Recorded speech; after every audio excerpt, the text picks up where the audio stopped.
any algorithm to solution directly. Okay, this is just observation. So these algorithms are implemented into packages, the ISOT code developed by Eckhard Flügel and myself several years ago, and it's still being maintained, so it can be downloaded. And there is another package which can find this address for finding rational solutions, hyper-exponential solutions, computing eigenrings, and so on, even for partial differential equations. So this method, linear partial differential, works too. So, okay, so I just finished the first part. Okay, no, not yet. Example of computation. This is just to show you, okay, I mean, have a system like this. This is a right-hand side, and you compute a solution that looks like this. So this is the general solutions, rational solutions for these systems, and you have the CIs here are arbitrary constants, so it must be dimension 2 or 3. This is a C2, C3 and C1, so it's dimension 2. Okay, there is no, okay, and you can try huge example that doesn't fit in slide because there is a part missing. Right hand side and solution. Yeah. Okay. Just very quickly the difference case. So the difference case. So the approach is the same. Find polynomial solutions. Find a universal denominator. Okay. For polynomial solutions, this is a local solution at infinity. The point at infinity for the shift operator is a fixed point. So this is analogous to the fixed singularity of differential equations. So everything I said about local solution at infinity works for difference systems. Okay? And in the past I developed a super reduction for different systems, so we can compute simple systems for different equations and so on. So this is for polynomial solutions, this is exactly analogous to the case of differential equation. The main difference is for finding the poles of rational solutions for different equations. So the finite poles of the so are not fixed singularities. So here I will explain how to find this. It works too for Q difference to find the denominator. Okay. Here I take the shift operator, but it could replace this phi of f of x by f of q times x. Okay, so I have I change a little bit the notation. Now my system is written with the shift operator. Okay, or the phi. Of course, you can always write it as delta of y because phi and delta are related by this, but here it's more convenient to work directly with the phi. Okay? So the idea is just try to guess what are the potential poles of y. Okay? So it's easy to see that you can rewrite this equation, such equation, in the following form. So express y in terms of reciprocal of phi. This is the shift operator backwards, x minus 1. Plus, so you can transform this to this, and you can write this again in this form. So you have two equivalent forms here, which is not rewriting the equation. In here now, small a, capital A, and J, B, capital N, and all the coefficients are either are polynomials, okay, or matrices or vectors with polynomials entries. So you can always do this. And you can prove the following. If y is a rational function, which is solution of the given system, due to these two equivalent forms, you can prove that if x0 is a pole of y, okay, of say order mu, and if x0 plus 1 is not a pole of y, So it's a pole such that x0 plus 1, or phi of x0, qx0 if phi is in the q difference case, is not a pole, then you can prove that x minus x0 to the mu divides the coefficient b here. So this is just by inspecting this, and okay, you see that you have this result. And due to the first equation, you can prove that this properties here, if x0 minus 1 is not a pole of y, then you have that this is a factor of a. A is this polynomial here. And combining these two, if neither x0 minus 1 nor x0 plus 1 are poles, x0 being a pole, then x minus x0 to the mu divides the GCD of a and b. And this gives you, okay, the following thing, that if in the denominator of y you have a factor of the form, in this form, kind of 4 factorial, x minus x0, x minus x0 minus 1 to mu 1, x minus x0 minus s to mu s. If you have this kind of factor in the denominator of y, then the s must be an element of this set. This is the set of numbers, integers nu, such that the degree of GCD of A and phi to the nu applied to B is non-trivial. Okay?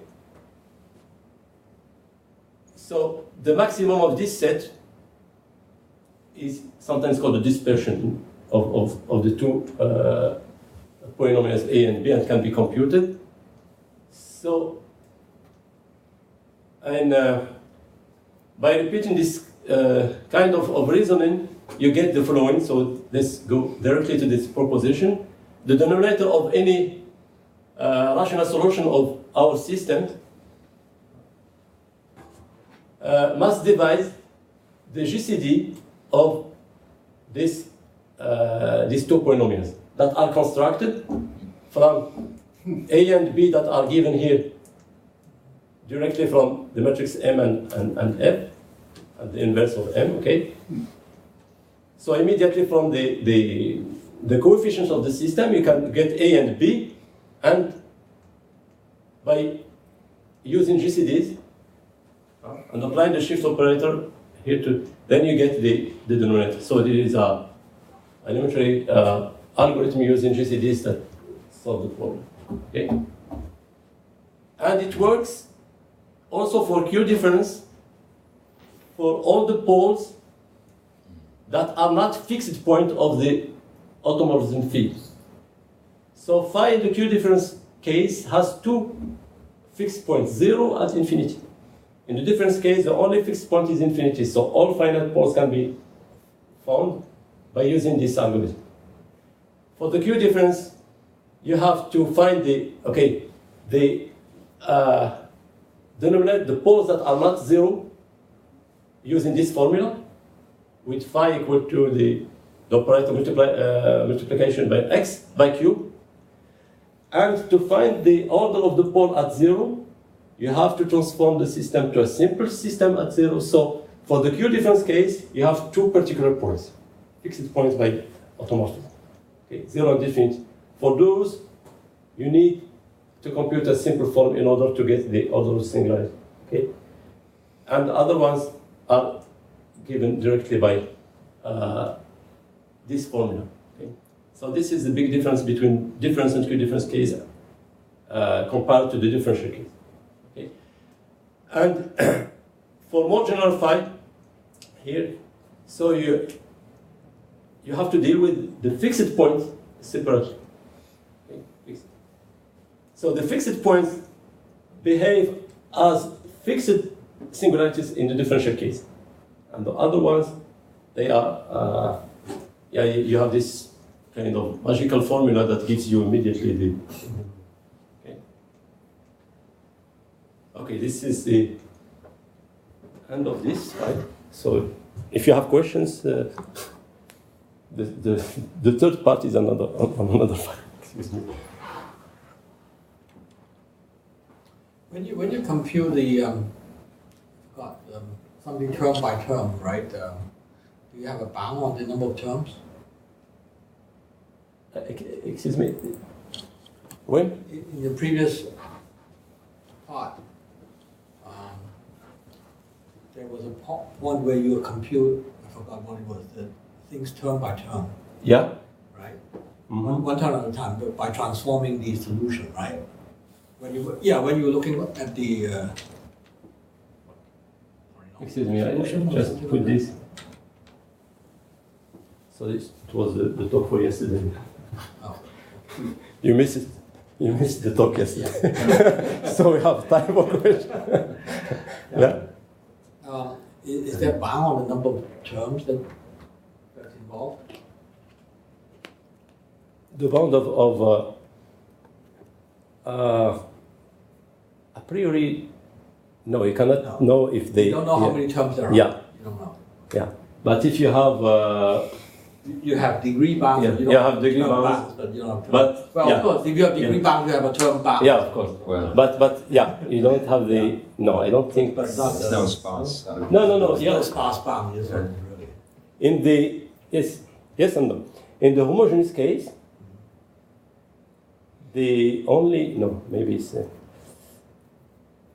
yeah, you have a lower bound, but Well, you got a degree bound, you got a bound, but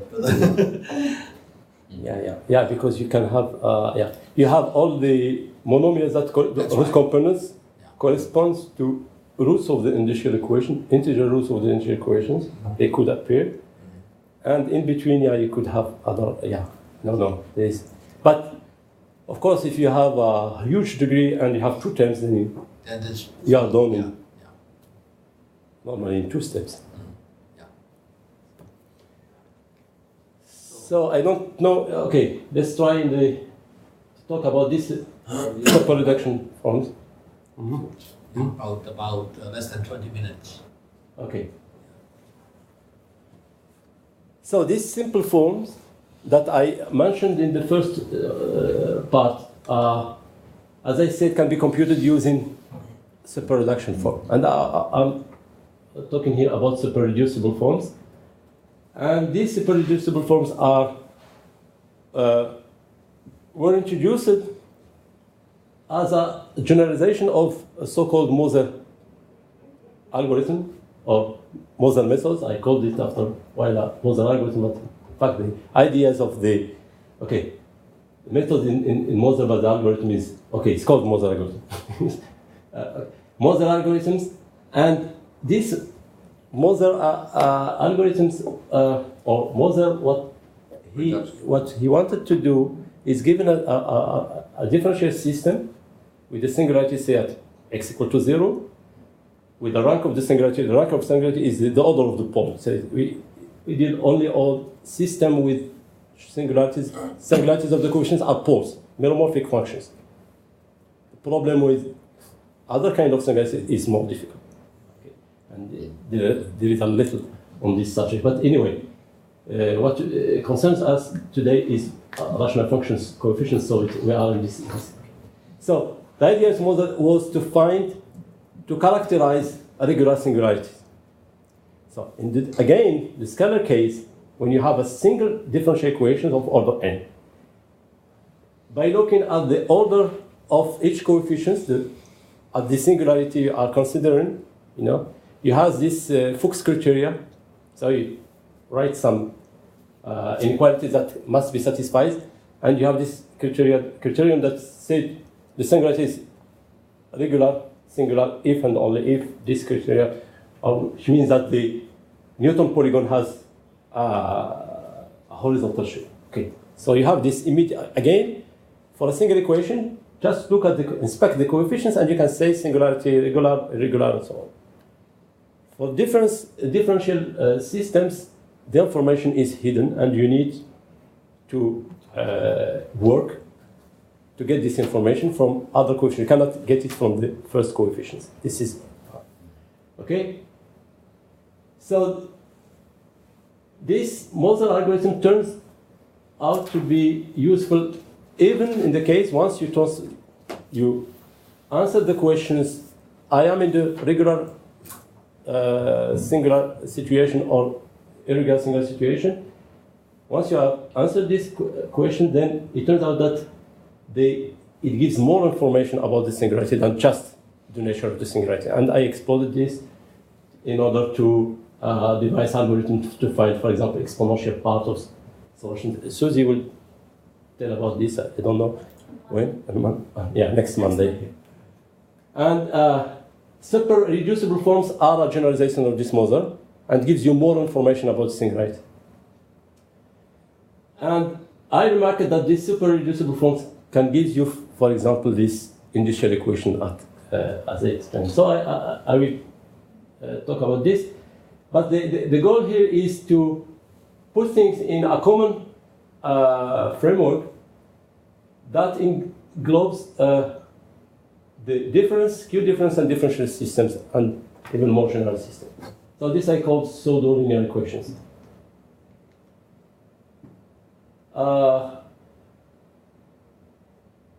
Okay, so the goal is to introduce these super reducible forms and show you how to find polynomial solutions for Q different systems. Okay, notation. So I consider the ring of formal power series in X over some constant field K comprised between Q and C. F is the quotient field, and F is equipped with X-adic valuation V. The usual one. Okay, so you have the order of 0 here, P of F. And for a matrix, the V of A, the valuation of A is the minimum valuation of the entries. Okay, and then here is the standard derivation of F. So let me recall you what is Moser reduction very quickly. I write this system, so pay attention to the notation.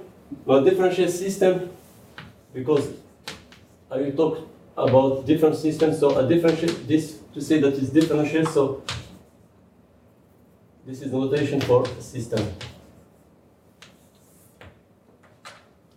And we already see this change of variable, Gauss transformation, and the equivalence here. Okay, this is the formula you see before. Okay, and okay, now there is a classification of the singularities. So I have a singularity here at x equal to 0 because I'm working in this local field. Okay, so this means that I suppose that the singularity is at x equal to 0. Okay, and definition, you can take this as definition. It's not the usual definition. This is a property, but okay. I say that the system is regular singular if and only if the system is equivalent to a system, a new system, whose valuation valuation of the matrix of this system is greater or equal to -1. Okay, otherwise it's a irregular system. So regular systems are systems that are equivalent to a matrix here with a simple pole. This is what this means. The question is, given a system with a valuation less than -1, to decide whether it is a regular singular or not. Okay? And more generally, given a system, we want to decide whether we can reduce, we can increase the valuation of the system. So the goal is to reach -1. Okay? And this was the idea of Moser, is to develop an algorithm or a method which transforms a given system to an equivalent with maximal valuation among all the equivalent systems. So once you get such a system, say if the valuation is bigger than -1 or equal to -1, then you know that you are in the regular case. Otherwise, this is the singular case. And his idea, okay. So the valuation is not invariant. It's not invariant. No. The valuation is not invariant. No. The valuation of when you apply a transformation, the rank of the singularity, this valuation, may. But it's minimal here. It's maximal. I used to say minimal because I used to work with the order of the pole, which is the negative of the valuation. But this maximal value is an invariant. you know. Okay. And the idea of Moser is to introduce two numbers, rational numbers. It associates to the system this number, -1 minus the variation of A plus the rank. Okay, A0, remember the A has an x-adic value, the expansion. Excuse me, so it's x2 valuation of A times A0 plus A1x plus etc. And A0 is this, the leading matrix in the expansion of A. And n is the size. So you have this rational number quantity. Yeah. And this is not invariant. So when you change the system, you change this quantity. But if you take these values have a minimal value, mu, okay? And this mu is invariant. And this is called the Moser invariant. Okay? And a system A is a regular singular if and only if mu of A is equal to 0. Okay? The question now, okay, we define A to be Moser reducible if the M of A is greater than the mu. Okay? We do not know this mu. Okay? This is it, but theoretically, okay, you have this is the definition. As if you are not in the minimal case, then this means that you can reduce. Is it clear that the minimum exists? Yeah, because this is you can see this. Not these quantities here is you have the couple of integers this and the rank. Oh, n is fixed. And the usual order here for rational numbers is the lexicographic order here, and this is n times n, and you can prove that it's minimal. The key here is this theorem. Moser gives, he was looking for an analog to Fox criterion, and he gives this. If the variation of A is less than -1, then A is Moser reducible if and only if this polynomial that you can construct from the two first coefficients in the x-adic expansion, okay, and this is the rank of A0, as a polynomial in lambda is identically 0. So you compute some algebraic, some determinant, which is a polynomial lambda. If it is 0, then you know that you can reduce, otherwise. And he proves another theorem saying that when this is 0, then I know that I can reduce the quantity M of A, okay, by a transformation of this form, some constant matrix in non-singular, and here some diagonal matrix with exponents either 1 or 0. Okay? So if you apply this theorem several times, if necessary, you can obtain the mu. Okay? Because at some time, you will have this quantity non-equal to 0. This polynomial, of course, changes. It's not invariant. Okay. Change the system, compute again the theta, and as far as it's 0, you continue. Okay? And you use this kind of transformation and compute again. And that way you can get a transformation T which is polynomial in X, such that the M for the resultant system is exactly the minimal value you are looking for. Okay? And why it is polynomial? Because it's product of these matrices. And it's more than polynomial. The determinant is just a power of X. It is very important. Okay? Okay, this has been implemented, and okay. And the generalization of this is a super reduced form. When instead of looking, okay, maybe I will tell about this later on. So I want to give you just the idea of adapting this to more general system. So what we need here is, okay, what will play the role of the C of X neuromorphic series at x equal to 0 will be any commutative discrete valuation field of characteristic 0, and V is the valuation. Okay, the O is the ring of the valuation ring of F. You need the maximal, so it has a unique maximal ideal. Okay, in terms of valuation, positive valuation, and the residue field. So you okay, and pi here is the canonical homomorphism from O to F bar, and I use a local parameter uniformism here. What is said here? Okay, can escape. Okay, this is example of local fields I use. So now, take such a field and phi isometry of F. This is our shift operator or Q difference operator, etc. Okay, and this is isometry because we want that the valuation is preserved by the operator phi. Delta is a phi derivation if it is, it satisfies the expected rules. So the Leibniz rule here, you have the phi. Phi only acts on A on the second one and not on B? Here? Yeah. But you can write it, okay, in the other side, because here we are in the commutative case, and it's not symmetric here, but you can, it works. Okay, so when phi is the identity, then you have simply a standard derivation. Okay, and you can prove that when phi is not the identity, F supposes commutative, then all the deltas are in this form. Identity minus phi times some element in F.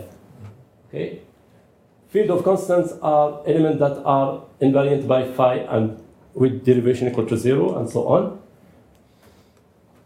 And a pseudo-linear equation can be written as delta of y, so A times phi of y. So this is, I put phi here just to have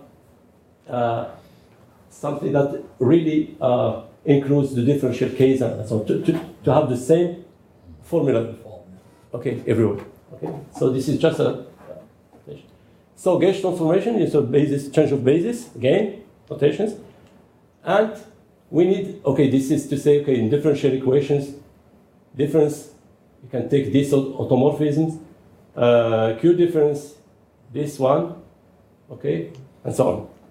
And now, enter into the play another quantity, which is important. What I call the degree of the derivation is the infimum of the variations of kind of logarithmic derivative of element of F, non-zero. Yeah. So this omega is equal to -1 for the standard derivation.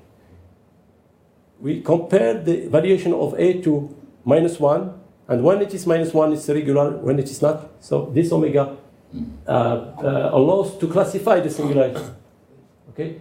And you can prove that is, okay, if you have a local parameter that is exactly this one. So here you have the examples. Okay, for the difference case, omega is +1. Difference case with this derivation is -1. Q difference is 1, and you can, if you take the earlier derivation, you can get omega equal to 0, and so on. And now we can as definition, a pseudolinear system with this triadic expansion is regular if the system is equivalent to a system such that the variation is bigger or equal to the degree of the difference. Once you do this, everything. So this is the generalization of what it. Then, now, as for Moser numbers, just I subtract, here you got -1 minus the variation, that's you put the omega, the same, and call this reducible. Okay, then you can prove the same theorem, and now be careful, you have to take, okay, this quantity must be in the residue field. So you can, and you can prove that, okay, exactly the same way. And then, once you have this, you can either say, okay, I have the differential case, have, for example, a code, and then I just copy the code. Do the same with the right transformations. This is one way. Okay. But there is another interesting question. When you have a pseudolinear system, okay, so in the difference case, non-differential case, okay, this is what I supposed here. And so you have a matrix A, so local parameter is called X, okay. And this, you can remark that the matrix A, of course, it defines a pseudo-differential, say a differential system, but you can take the differential system corresponding to this. You have a different system, okay, delta y equal to a phi of y theta, and you consider the system, differential system with delta and identity, and you can observe that the Moser numbers for both systems are equal. Okay, so one question is, then the theta is the same. Okay, so we can, the matrix is reducible with respect to your your derivation delta and phi if and only if the corresponding differential system, yeah, is reducible in sense of Moser. The question is, if you have a transformation T that reduced the quantity in the differential case, does it the same? Is the same transformation? Is it true that you have this? In general, if you take any transformation, you can see that it's not, in general, it's not true. But the transformation used in each step of Moser algorithm, it works for those. Those are transformation called of span 1.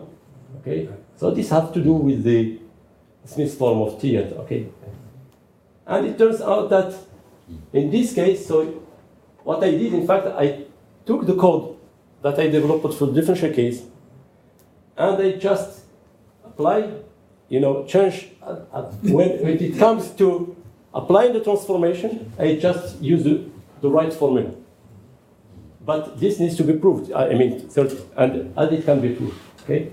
So this is the, maybe I'm sorry, I'm not finished what I want to talk about, but anyway, and separate reducible forms is a generalization. Instead of playing with the rank of A0, other terms, A1, A2, etc., enter into play. So instead of the quantity here, this is, if you stop here, you have the Moser quantity. The N1, N2, etc. are not ranks of the remaining terms, but they have to do with variations of higher order anyway. So we have some, this generalizes the Moser, and this generalizes the mu in Moser, and you can talk about reducible up to order k, this kind of stuff, and you have a criterion of reducibility in terms of polynomials that looks like Moser. This means that instead of taking, in Moser you take into account only the two first, but if you take into account more terms, then you get up to r minus 1, something like that. Then you get this kind of So in terms of computing rational solutions, if we increase k, how does the efficiency of computing come about? Different? Okay, the computation of this super reducible form use just linear algebra on coefficients on these constant matrices A0, A1, A2, but a limited number is exactly V up to R equal minus V. This is the rank, the first half terms, okay? And what can be,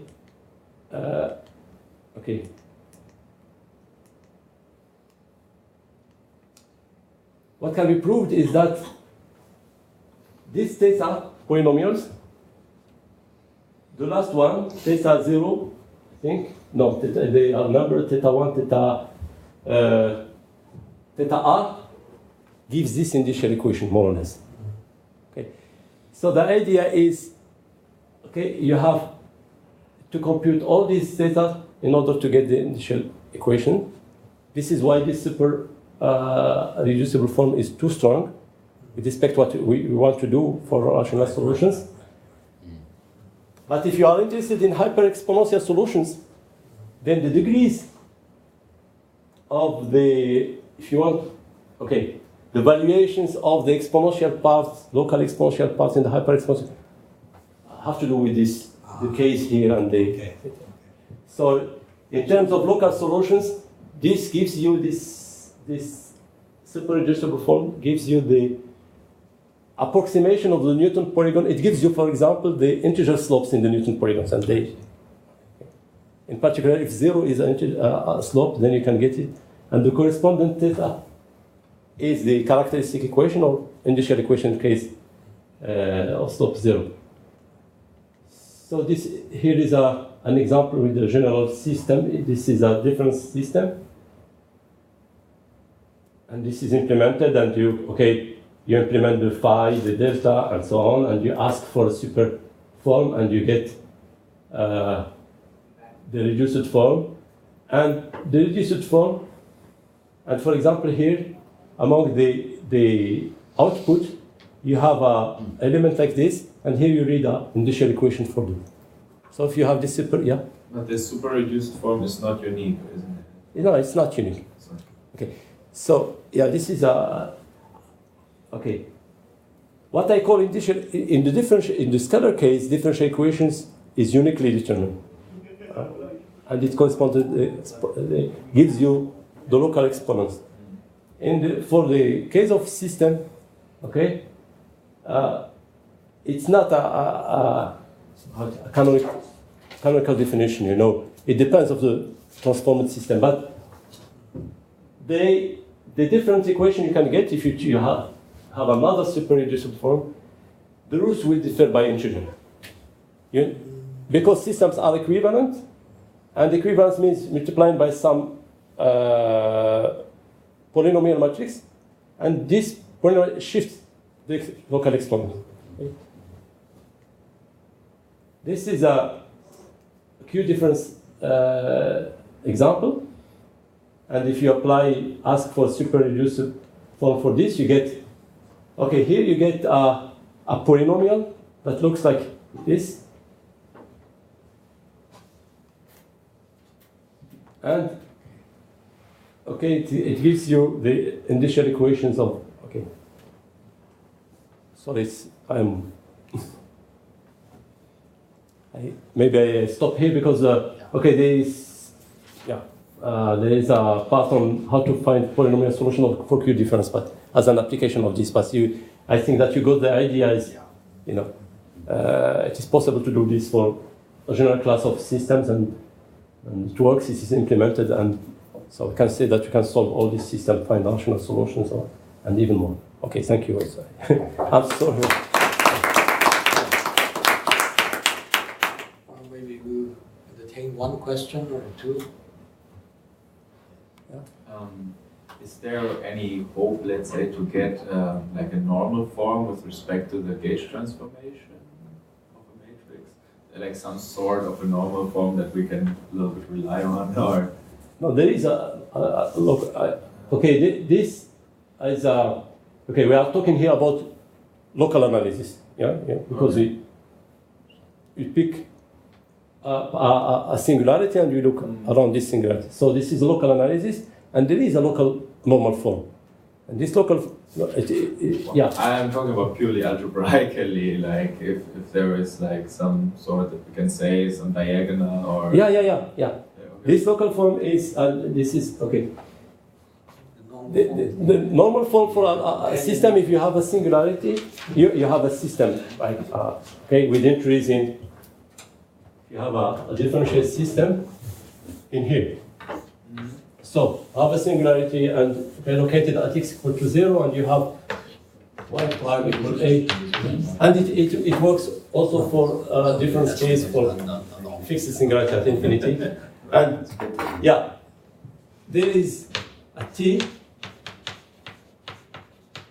So you have to take the algebraic closure of C of X, so Puisson field, such that if you apply, so Y equal T, with my notation T of A, which, okay, is a triangular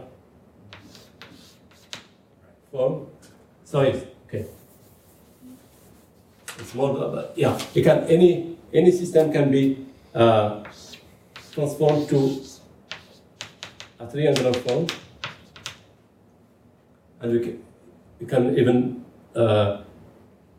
say that, yeah, this a kind of Jordan form, if you want. Okay, this is called the Turretin form. Which one? Turretin. Turretin. And is this canonical? So is there exactly one such a matrix for each equivalence class? Without any more precision here, not. But okay. if I, yeah, there is a form that can find in a paper by Jean and Babit. Yeah, you can. Yeah, I can give the normal form. There is a normal form. There is a normal form. Okay, diagonal matrices. Okay, x to the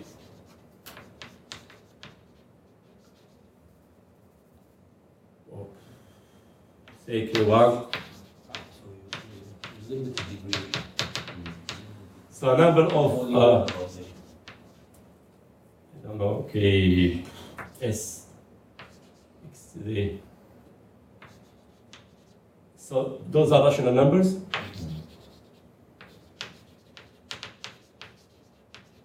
Those are diagonal matrices constants. Okay. And diagonal. And plus, okay, excuse me, plus something like n should be over x. This is an input. Yeah, this is a constant matrix.